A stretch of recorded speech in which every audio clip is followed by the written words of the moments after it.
বেপরোয়া ছিল।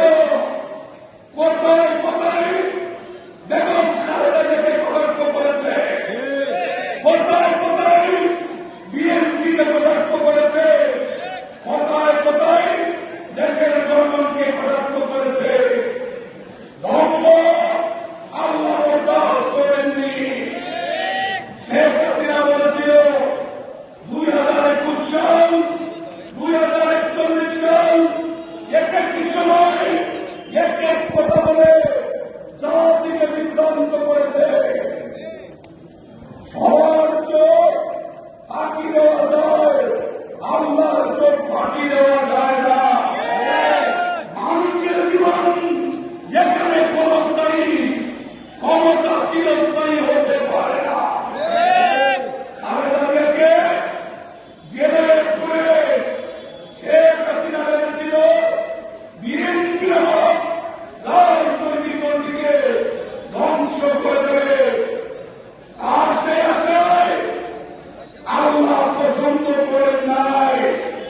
আমাদের প্রিয় নেতা আগামী দিনের রাষ্ট্রনায়ক শ্রদ্ধেয় তারেক রহমান সাহেব সদর লন্ডনে বসে মিথ্যা দণ্ড মাথায় নিয়ে, পুলিয়া মাথায় নিয়ে নির্দোষ করার চেষ্টা করে সারা বাংলাদেশে বিএনপি এবং তার অন্য সহযোগী সংগঠনকে শুধু জেলে সাজাননি, সমমনা সব কয়েকটি রাজনৈতিক দলকে ঐক্যবদ্ধ করেছেন, জাতিকে ঐক্যবদ্ধ করেছেন।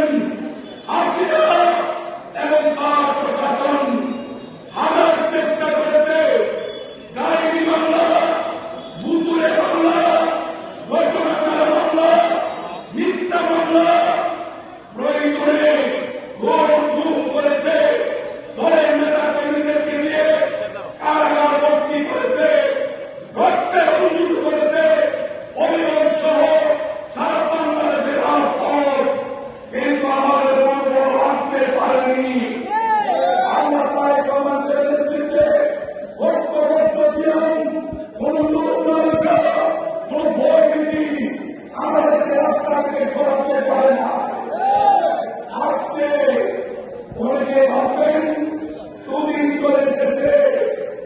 খেয়াল রাখবেন, রাস্তায় যারা ছিল, যারা পুলিশের ছুড়ে বন্ধুত্ববরণ করেছে, যারা রক্তাক্ত হয়েছে, মাসের পর মাস, বছরের পর বছর জেল কেটেছে, তাদেরকে ভুলে গেলে চলবে না।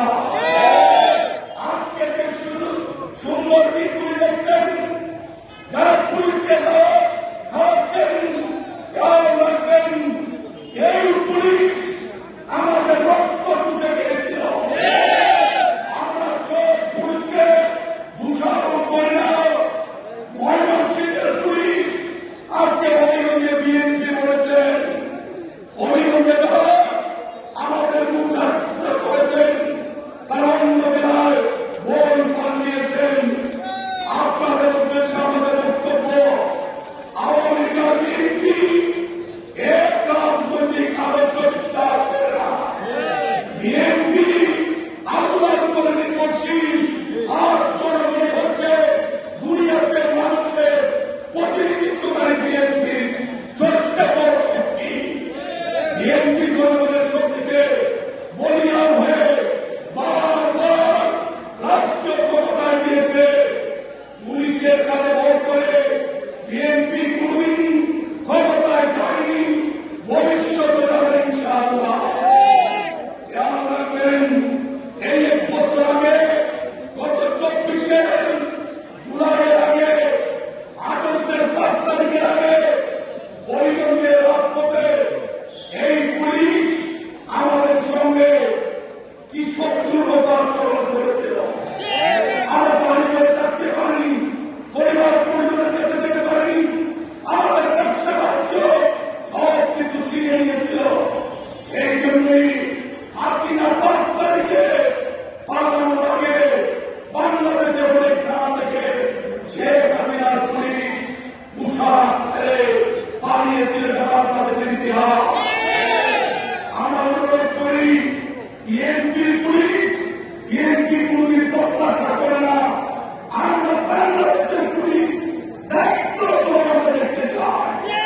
সরকারি ট্যাক্সের টাকায় যাদের বেতন হবে তার সকল জনগণের যান মান ইজ্জত আবরু হেফাজতের সাংবিধানিক দায়িত্ব এই আইন শৃঙ্খলা বাহিনী আগামী ফেব্রুয়ারি মাসে 12 তারিখের আগে ইনশাআল্লাহ ত্রয়োদশ জাতীয় সংসদ নির্বাচন হবে।